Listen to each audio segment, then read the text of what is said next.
everyone, I'm Kate O'Rourke. I'm the new Chief of Party for the Seafood Alliance for Legality and Traceability.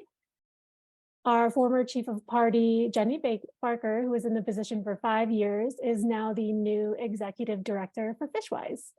So we're really excited to have her in that leadership role at Fishwise, and I'm excited to see all of you as the Chief of Party.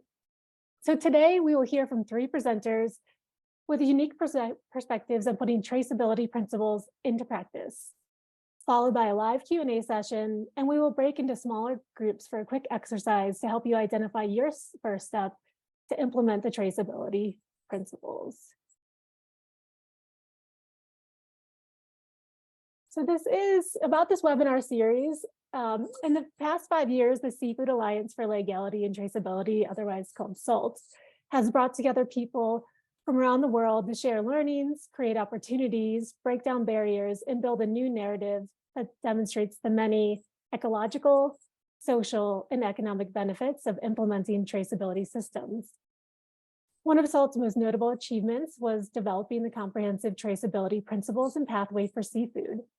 The principles were created in collaboration with 35 stakeholders from 18 countries to support governments and stakeholders to initiate, design, and implement comprehensive traceability programs.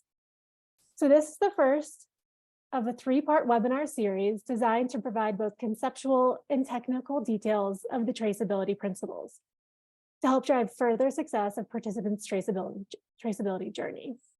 So today, part 1, we'll be talking about 2 of the 6 traceability principles: be inclusive and collaborative with stakeholders, and use data to inform decision-making. These principles are particularly important in the early phases of developing a traceability program. The next webinar we will hold is on April 19th, and SALT will introduce principles that are important in digitizing a traceability program.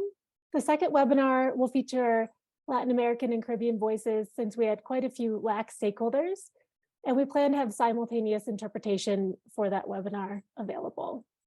And then last but not least, the final webinar in May will introduce the principles that are crucial to the execution and long-term success of an electronic traceability program. And those 2 are building a lasting and sustainable program and maximizing the social, ecological, and economic benefits of a traceability program.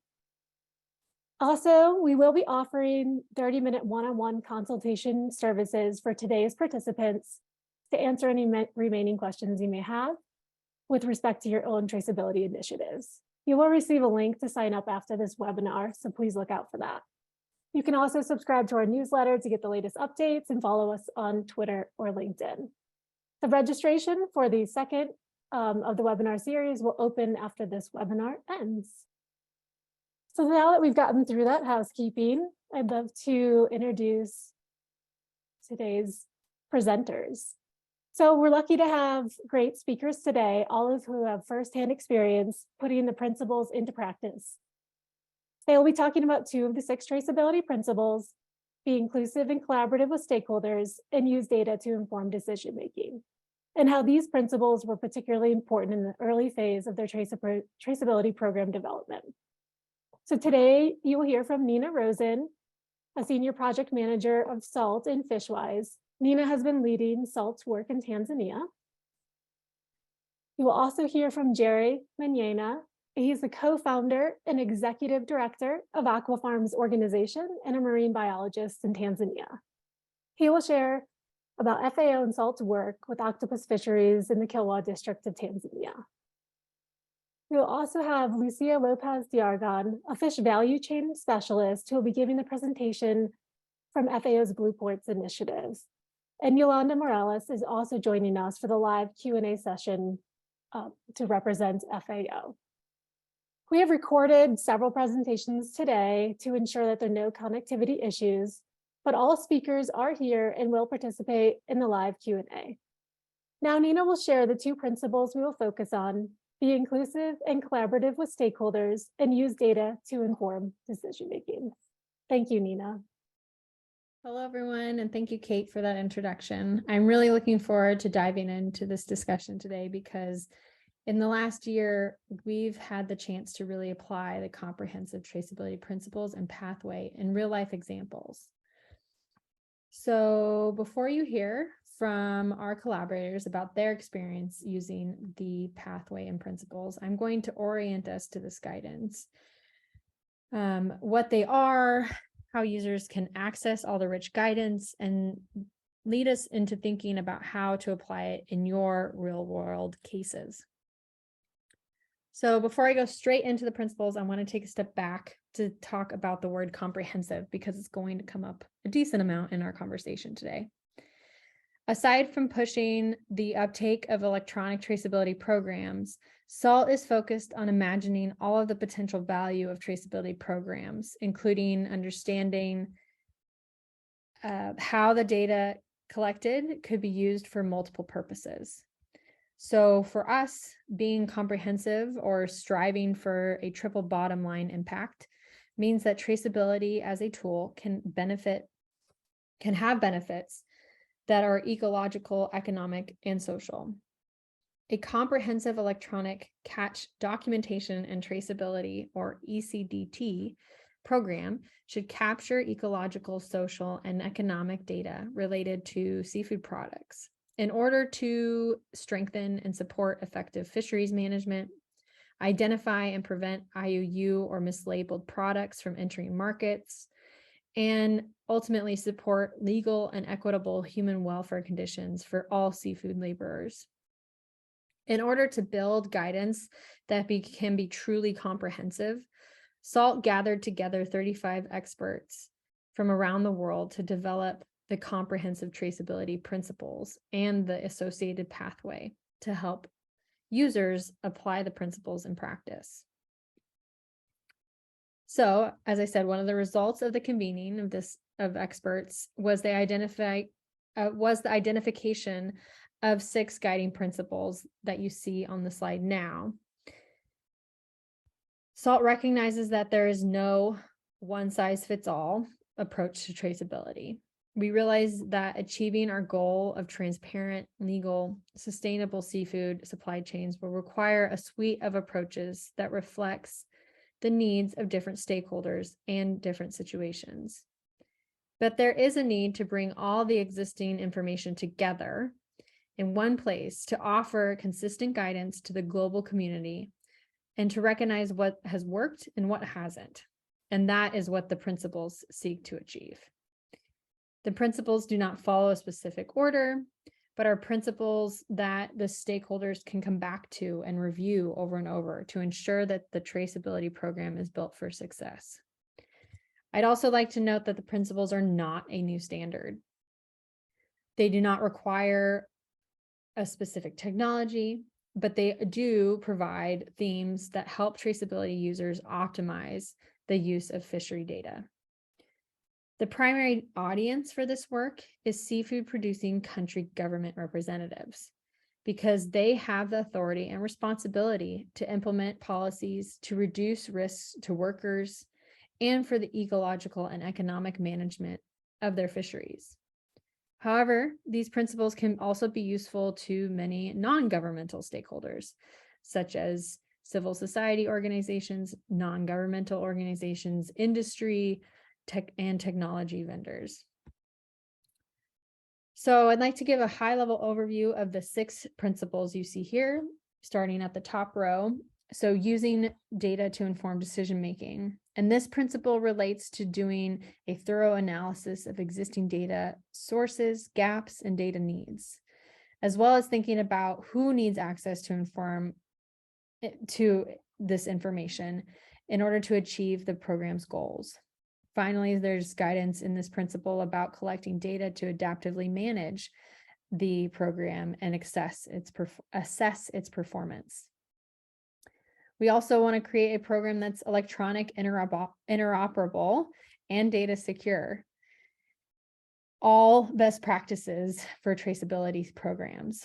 This program focuses on the application of that technology to support the goals.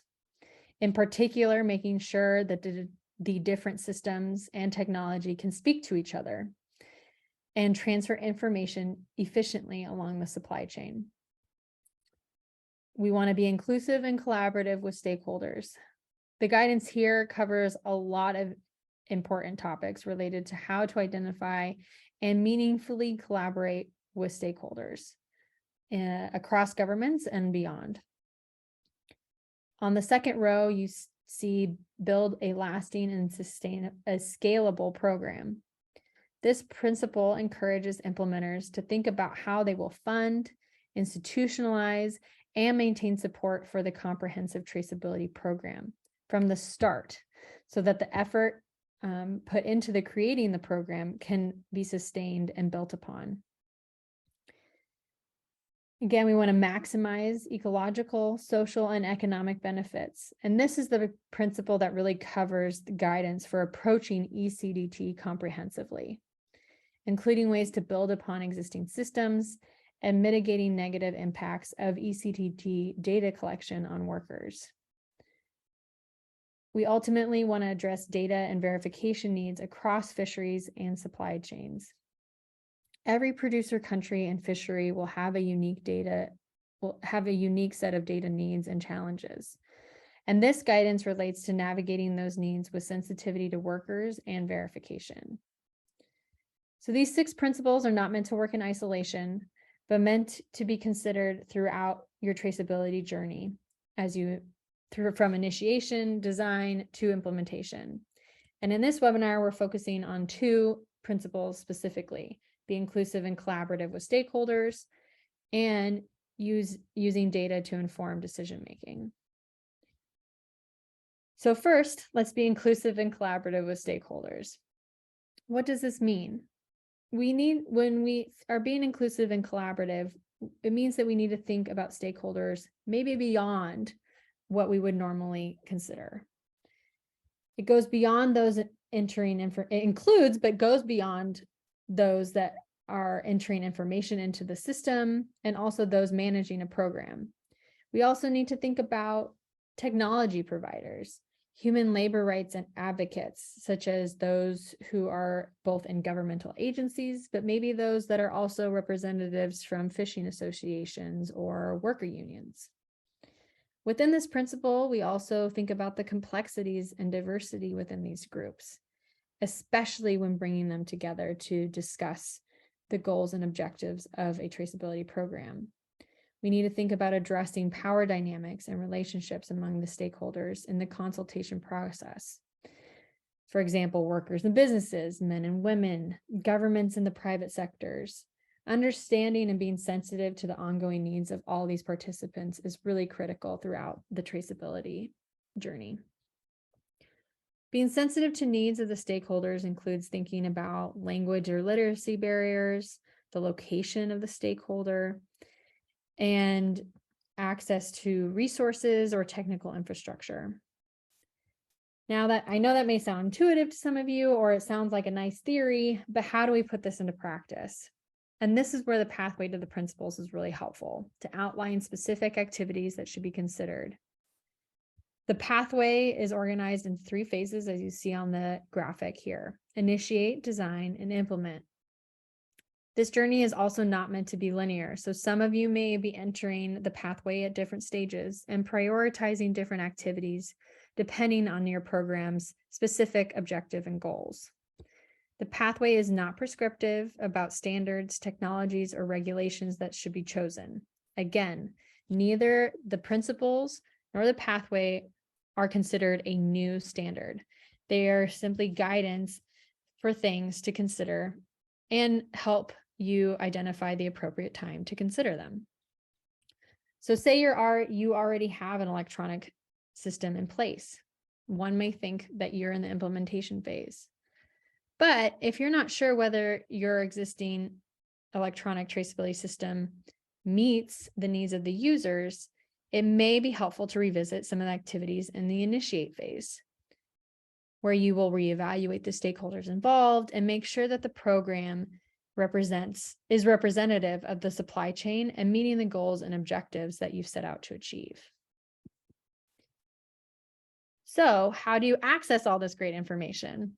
When you land on the principles page within the SALT website, you'll see those 6 colored boxes showcasing the principles. And when you hover over the boxes, you'll get a little bit more description to provide you some context. By clicking on the colored principle that you're interested in, it brings you into some more information where you then see the different phases of the pathway: initiate, design, and implement. One thing to be clear about here is that all of these activities within these phases are specific to this principle. You'll then see specific highlighted relevant guidance in order to help you do these activities, especially if it's new to you. If you don't have the guidance that you need, you can click for more information and it'll bring you to a page where you can filter by principle and by phase in order to find more information beyond the 3 highlighted relevant case studies or resources. So here you'll see that it actually provides you with a lot of different guidance that will help you. If you want to go back to the principles, there's a drop-down menu where you can then go to the next principle that you're interested in digging into, such as use data to inform decision-making. This principle is about making sure the ECDT program provides the necessary information to the right people so they can act upon it and make data-driven decisions. Once again, this guidance is meant to be helpful in initiating, designing, and implementing comprehensive ECDT programs. So the information we are interested in should inform ecological, social, and economic decisions. These principles are meant to be mutually reinforcing. And therefore, you may realize that being inclusive with a stakeholder is important to better understand what kind of information is needed and for what purpose. It's best to think about what is needed towards the beginning of your journey. However, as the program progresses, using tools like monitoring, evaluation, and learning can provide an avenue for collecting information on the functionality of the program and assess if it is truly meeting the needs of the users and reaping those comprehensive benefits. So if you're interested in diving into this, the types of activities for this principle, we can go and click the drop-down or the colored boxes, or you can click the Apply Them tab. This will bring you to the pathway to the principles where you see that a phased approach. Because this is now organized including all the principles, you have a principle key, and now the activities are organized by phase. So in the initiate phase, you have a list of activities that might be helpful to consider during this part of your journey. And you'll see that there are multiple different principles included here. These specific activities you can expand to get some more detail, and then again, it gives you relevant guidance. At the bottom, if you see that there is a guidance or resource that you've been involved in that is not highlighted in the pathway, please do let us know. It may be helpful to explore the principles in this way when you have a better idea about which phase of the journey you are in. As you can tell, there are multiple ways to access the principles and pathway. So if you want to reference this guidance offline, there's also an opportunity to download a PDF version in different languages. We have English, Spanish, Bahasa Indonesian, French, Vietnamese, and Swahili. And as the principle states, we want to be inclusive and collaborative with stakeholders using the principles. Therefore, if you feel like there is a key language that is not represented here, please do add your suggestion in the chat. I want to highlight that the principles in the pathway are not static. We are consistently revising them as more resources and case studies develop. Additionally, as I mentioned in this past year, it was really the first time we've been able to apply this guidance in practice. We are updating the principles and pathway currently with feedback from users like yourselves. So please keep that in mind as you use this guidance. And you'll notice that we also welcome your feedback in the breakout rooms later in this webinar. So the PDF of the principles presents the information in a more linear fashion, similarly to how you saw it in that last website walkthrough, where you have different pathway activities within the initiate phase, design and implement phase, and more detail within each step. The thing that does not come with the PDF is the link to the most updated relevant guidance, so those resources. So you'll notice that as we ran through very quickly that PDF, that again, a lot of the activities in this first initiation phase really do focus on using data to inform decision-making and being inclusive and collaborative with stakeholders. So this is just a view of how it looks again on the website. Again, you see that there is a high, or there's a lot of activities that really focus on these two principles that we're diving into today. And I thought it might be helpful to do kind of a matching exercise or real life examples of how we've used these steps to guide the activities in Tanzania. And you'll hear more in depth from our colleagues at Aqua Farms organization in the next presentation, but I wanted to kind of showcase the different types of activities that we've done using the guidance found in the principles and pathway. So first, we wanted to define the goals and the scale of our the ECDT system. Excuse me.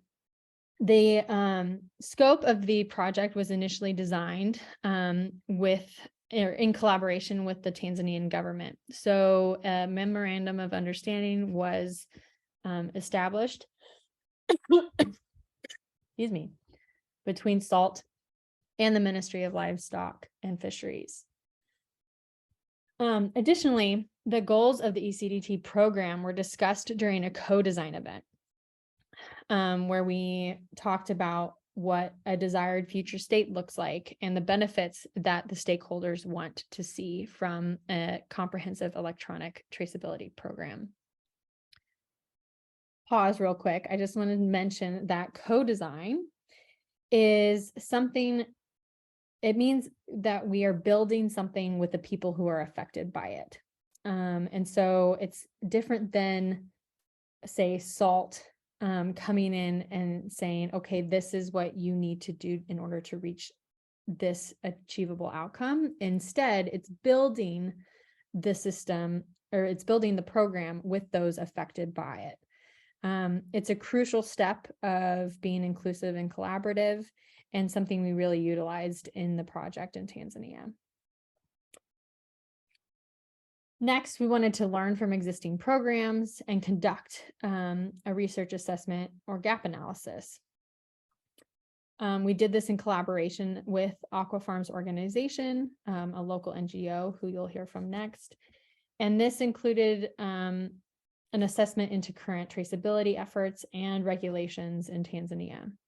It's also important when you're thinking about learning from existing systems that you're not just focusing on what's in place regionally, even though it's very important and essential part, but also thinking about how we can learn from others around the world. Seafood is a globally traded commodity, and we all experience similar challenges and can share successes amongst our collaborations.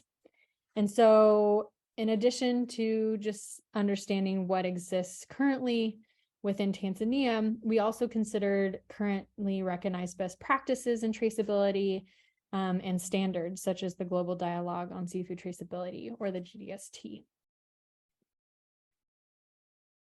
Characterizing the supply chain is really important to make sure that you understand the seafood products journey. So we mapped the current supply chain, and you'll see that this activity is really associated with the using data to inform decision making. But like I mentioned, these are mutually beneficial principles. And so not only did we map the current supply chain, but we made sure to validate it with stakeholders. We used the findings from the gap analysis to really assess existing exposures and risks. And we also communicated with stakeholders during that co-design to understand traceability, strengths, weaknesses, opportunities, and challenges. You'll notice that I mentioned that everyone is entering the pathway in their own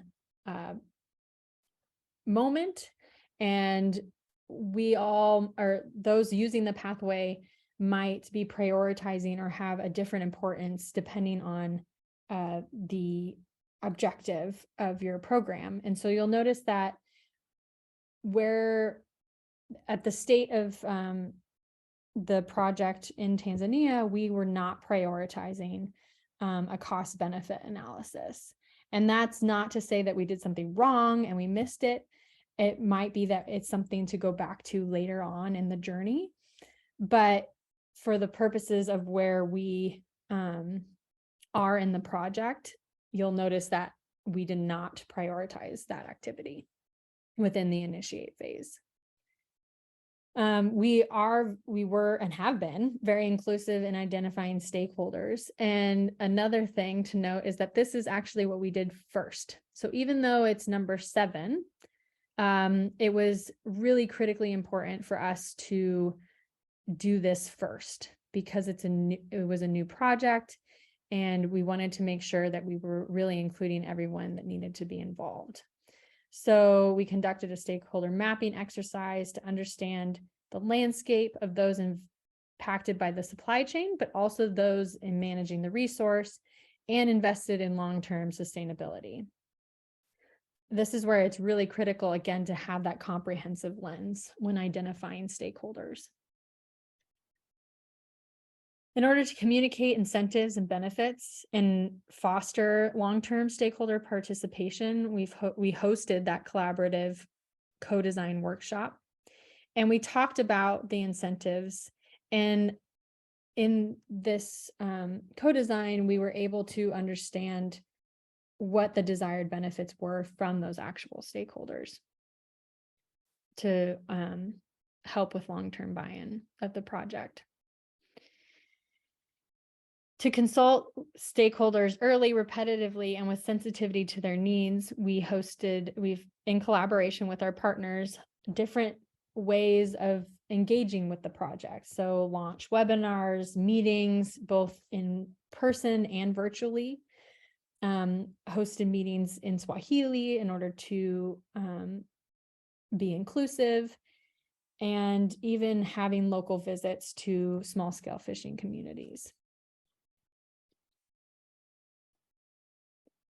So I hope that this gives you a better understanding of what it means to be inclusive and collaborative with stakeholders, and really start to use the information from the traceability system for comprehensive decision-making.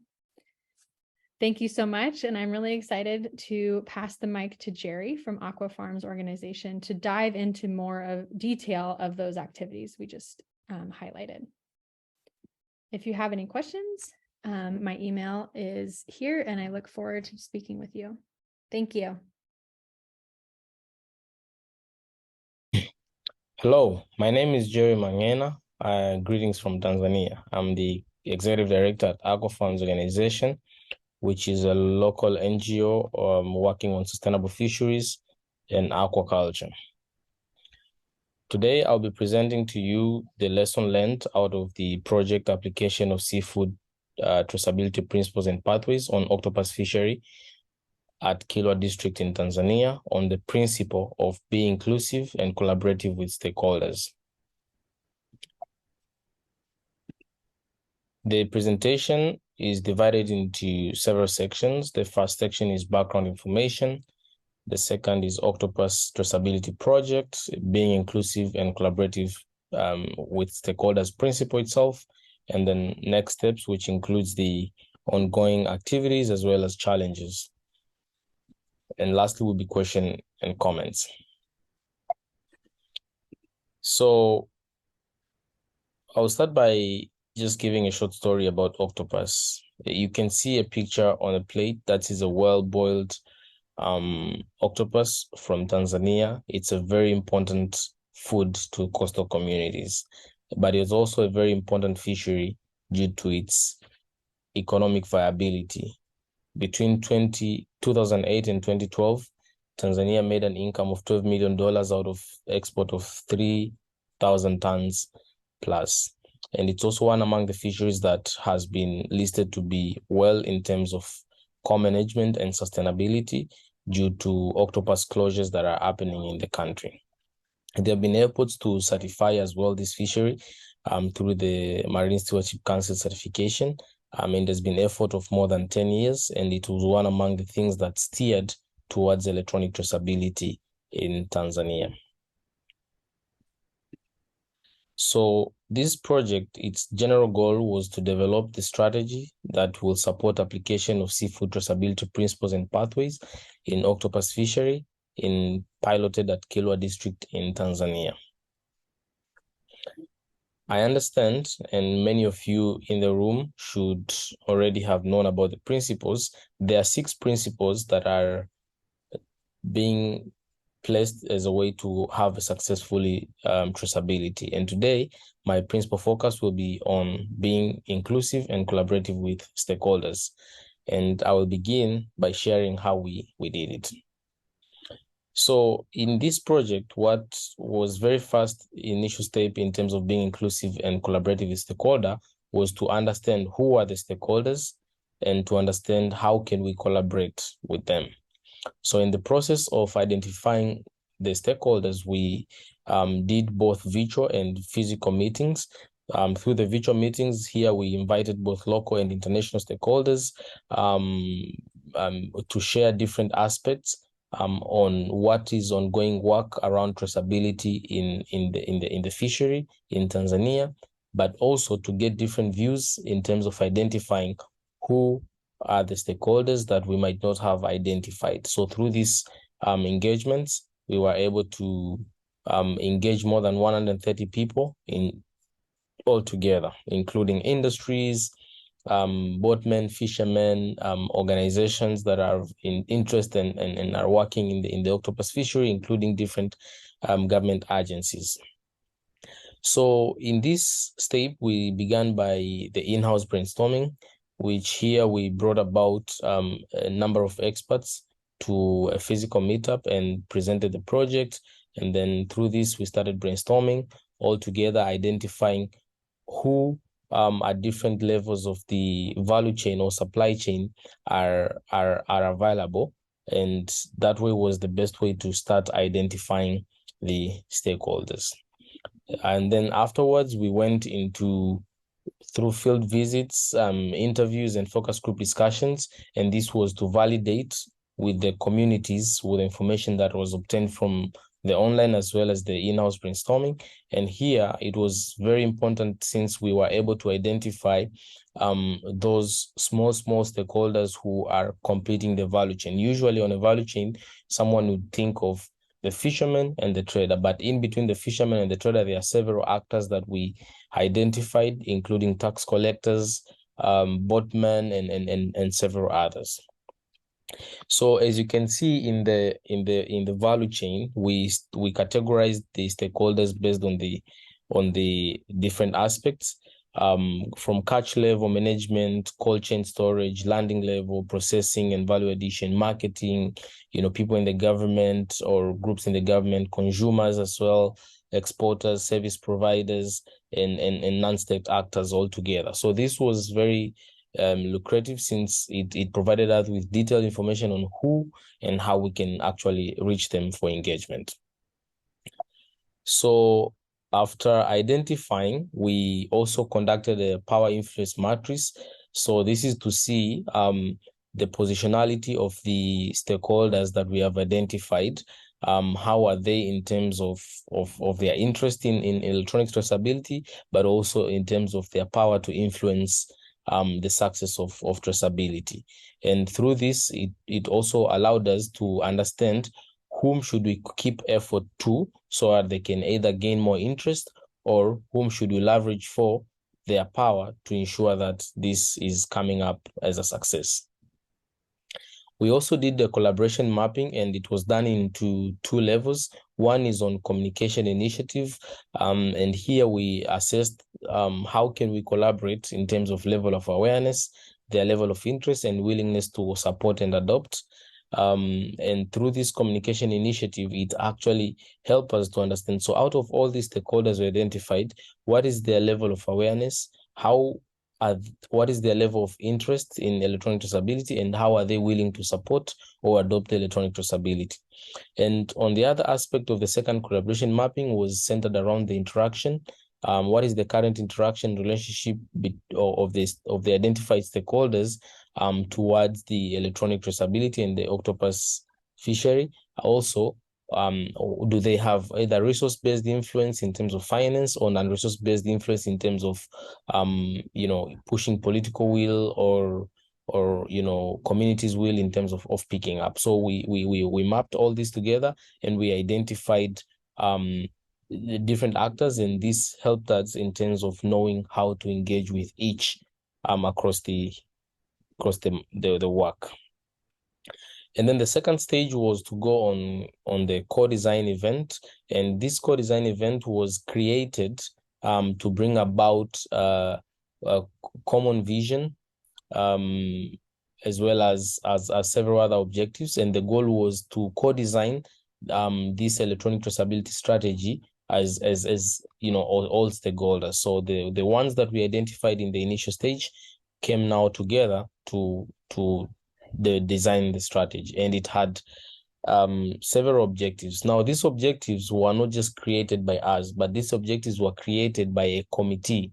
So we formed a co-design event planning committee. That this committee was a representation of almost every stakeholder coming from different institutions and different parts of the value chain, and together decided what will be the objectives of the event. So it was centered around creating a shared understanding, also a shared vision on how are we envisioning the electronic traceability system, identifying the common goals and priorities of the electronic traceability for Kilwa, but also building the electronic traceability network, but also at last making commitment of 3 months and 3 years of their work that will happen after the establishment of the strategy. So during the co-design event, we used a variety of approach, but as you can see on the pie chart below, that was how diverse the participants were. And this was created huge by the influence of the planning committee, since every different stakeholders group were highly represented. But also we used different approach in terms of presentation so that everyone in the room can truly understand.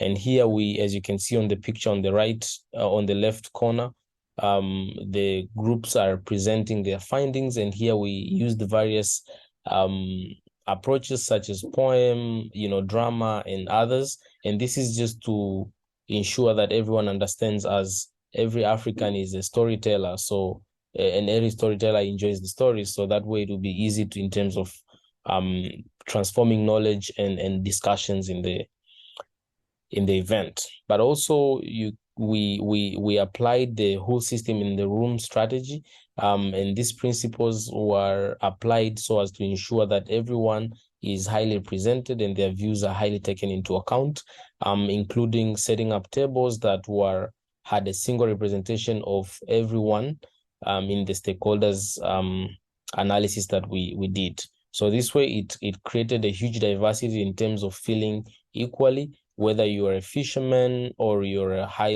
level government official, and created a room of everyone to highly contribute. And the third approach that we applied in terms of being inclusive is offering outreach and communication.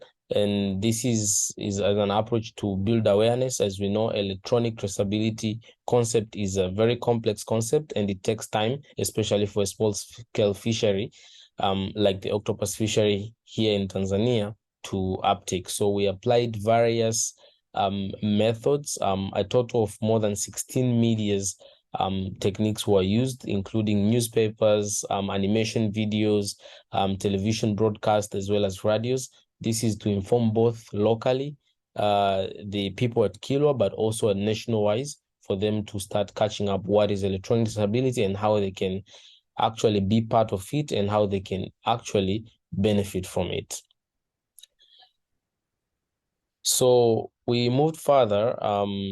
With all these efforts of being inclusive, there are several challenges that we encountered, and one was managing expectations.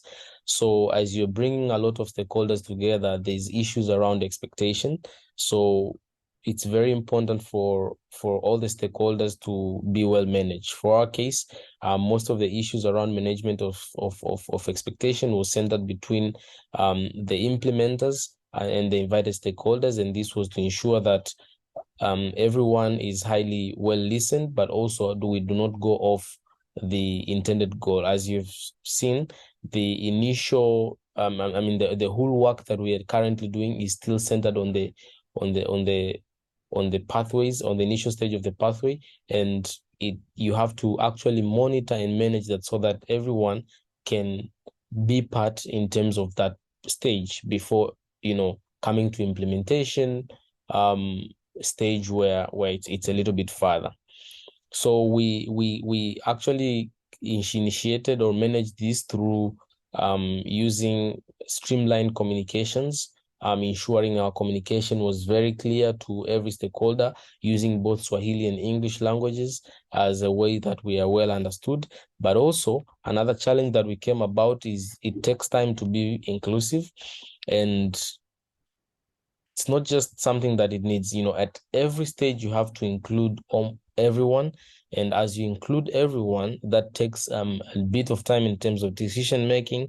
It takes a bit of time in terms of getting feedback and comments. It takes a bit of time in terms of, having a common understanding on what you're all working on to.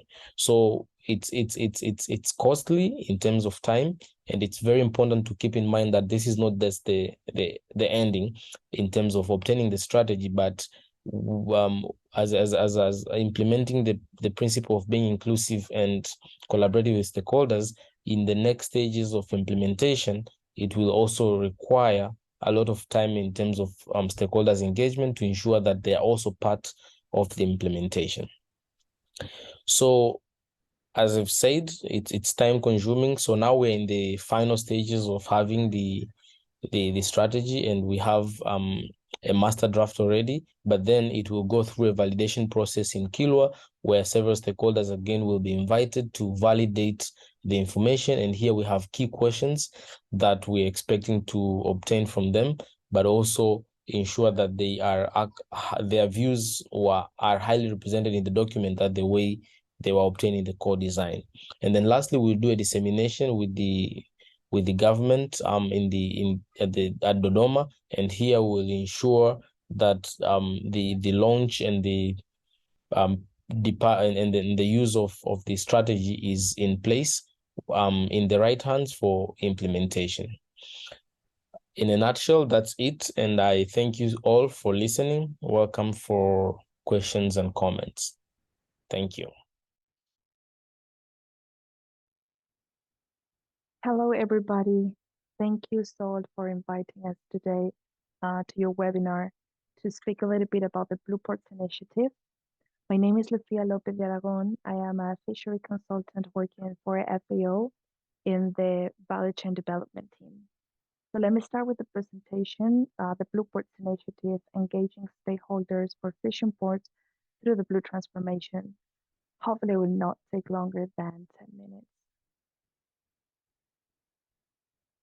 So let me start by defining what we understand by Blue Port and the Blue Ports Initiative. A Blue Port is a hub for sustainable development at local, national, and regional scale, and creates value across social, economic, and environmental dimensions. This concept is not only aligned to the Sustainable Development Goals, but to the FAO strategic framework. So this concept contributes for a better production, a better nutrition, a better environment, and a better life. The Blue Port initiative will encourage and assist fishing ports to implement a blue transformation approach in the strategic and operational processes. So at the end, this initiative is going to assist the fishing ports in their path to sustainability, and it will enhance these ports to be a source of value, to be a source of economic growth, to be a source of employment, etc. What are some of the benefits of becoming a blue port? Well, here we have some of the main advantages of becoming a blue port. So the first one would be reinforcing the strategic planning by integrating inclusiveness, competitiveness, greening, and efficiency of processes. Also, strengthening the partnership between the stakeholders such as academia, governments, private sector, and civil society. Also, strengthening the collaboration between the public and the private sectors. Another one would be planning and implementing investments and permits in sustainable terms. Another benefit would be fostering innovation by attracting potential investors and entrepreneurs. And finally, improving commercial operations in terms of volume and earnings for the value chain of the ports. So, what is the structure that we are following in the Blue Ports Initiative? First is setting up the Blue Ports Initiative officially and its network. Later on, we're going to be speaking of some of the activities we have been doing in each of the structures. Also, the creation of capacity building programs such as workshops and seminars, the creation of innovative tools for knowledge management, like guidances, good practices, an online repository, the website, and newsletters. Also, the design of strategies and actions under a blue transformation approach with the working groups, formulation of pilot projects and actions. And finally, the measure of real impact of ports in their area of influence. So these are some of the activities that we have been doing. So relating, setting up the BPI, we have already had 4 BPI workshops. We will have the next Blue Port Initiative workshop next September in Africa. Will be a face-to-face meeting. We count with representatives from all over around the world of around 20 member countries. We also have constant meetings and consultations with UN agencies such as UNESCO, the World Bank, ILO, and IMO. And we also have created at the beginning of the year 3 working groups related to social, economic, and environmental challenges. Some of the tools to become a blue port. So last year, we created a guidance document with UNESCO on the role of blue ports on MSP. We have also elaborated a guidance document on becoming a blue port that will be launched hopefully next week or in 2 weeks from now. We also are drafting publications on the main achievements and the training courses that we have had in the past and that also we will continue doing in the future training courses. And also the draft of a good practice review.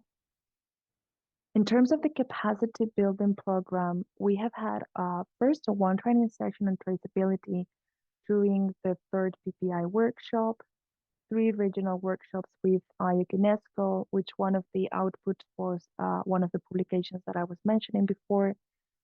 We had the first presential training workshop on greening a blue port last year in Vigo, Spain. We also had 3 online regional training workshops on food security and the role of fishing ports. And we also had a study visit last year, and we are planning 2 study visits for this year and 2 other regional presential workshops for this year. So as you can see, our calendar is full of events, which is great news for the initiative since it's becoming bigger and bigger every year. In terms of communication and collaboration, we have a joint publication with AIVP on encouraging positive city-port relationships. We'll be launching our website hopefully next June. We also have designed a communication plan internally within FAO. It has this strategy plan has helped us to identify common objectives and topics with other projects ongoing in our division. And we are also participating at different workshops, trainings, and forums as we are doing right now with SALT. And I wanted to speak lastly about our working groups that we started at the beginning of this year. We have created 3 working groups. The first one is social welfare, innovation in fishing ports, value chain oriented to market, and environmental preservation. So these working groups are meant to create an open dialogue among participants on challenges and solutions to address in terms of reinforcing the role of ports to promote sustainability in their area of influence. So in each of the working groups, we are having working meetings. Sometimes is every few weeks. I'm sure that in the future will be every few months. We also have a capacity building program going on. For example, there are some cases such as like in the environmental preservation working group that some of them identify some relevant topics. Some ports have good practices to share with other ports that they don't know how to address some of these challenges in their own context. So these internal seminars help them to exchange that knowledge and good practices. We are also elaborating some guidances. Well, it's the participants themselves that are working in this capacity building and guidances. And we think that the most important part of this working group is that its main output is the formulation of projects, pilot projects, and actions. So these working groups are the key, are the open door to start formulating real projects in the field. Could be regional projects, could be global projects, or national projects. So these are some of the main challenges analyzed by the participants in the working group. So in the innovation working group, they were identifying as priority innovation driven by entrepreneurship, land and science reinforcement for traceability. In the social welfare working group, they identify attendance to the social needs of fishing operators and gender inclusion. And in the environmental preservation, seabed ocean restoration, just transition on field and vessels, and compliance with MARPOL. So to finalize this presentation, let me do some final remarks. This Blue Ports initiative is a midterm plan resulting from the collaboration among stakeholders with the objective of improving coastal communities' lives by leveraging ports as relevant drivers. We believe that cooperation and networking are key to promote knowledge management as a driver for innovation. This is the core idea of this initiative, the networking, the cooperation among stakeholders that allows this knowledge management and exchange of good practices. And finally, combining technical and financial resources through joint efforts is necessary for the successful implementation of the BPI that will ensure its impact on sustainability. If you're interested in joining our initiative, or you know somebody who would be interested, please contact us at these are our emails. I believe that we have here, yes, our initiative email. Thank you again for giving us the floor to speak a little bit about the initiative.